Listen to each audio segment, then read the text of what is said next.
Morning guys, সবাই কেমন আছো? আশা করি সবাই খুব ভালো আছো আর আমিও খুব ভালো আছি। তো আবারও আমার নতুন একটা ব্লগে তোমাদের সবাইকে জানাই ওয়েলকাম।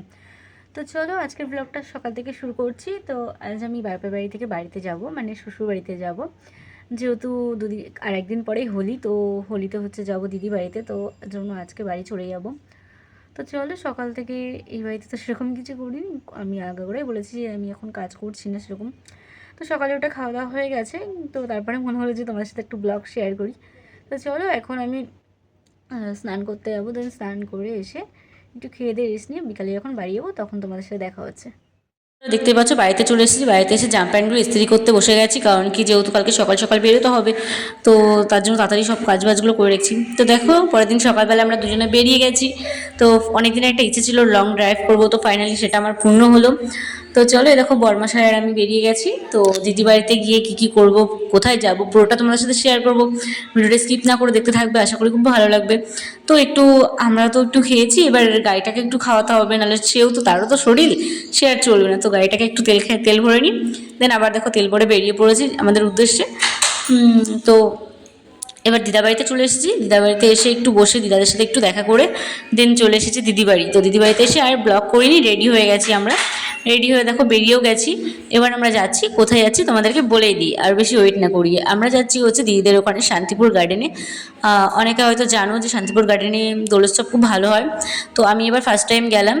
তো দিদি, জিজু, আমি আর আমার বর আর আমার বোন মিলে সবাই বেরিয়ে পড়েছি। তো দেখতে পাচ্ছ, দেখতে দেখতে চলেও এসেছি। তো ভেতরেও ঢুকে গেছি, ওখানে কী কী করছি না করছি পুরোটা তোমাদের সাথে শেয়ার করব। স্কিপ না করে দেখতে থাকো। আর হ্যাঁ, সবাইকে জানাই দোল পূর্ণিমার অনেক অনেক শুভেচ্ছা। আশা করি সবার দোল পূর্ণিমা শেষ হয়ে গেছে।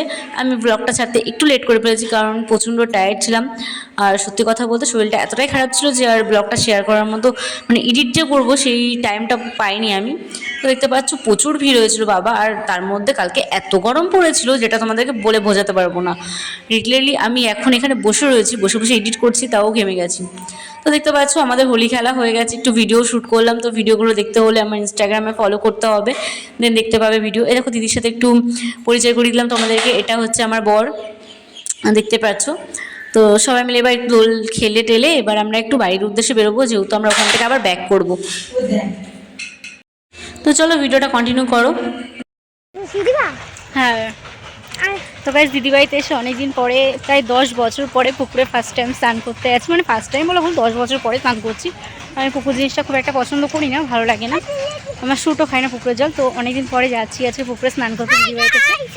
খুব এক্সাইটেড আমি। তো চলো দেন ওখানে গিয়ে দেখা হচ্ছে।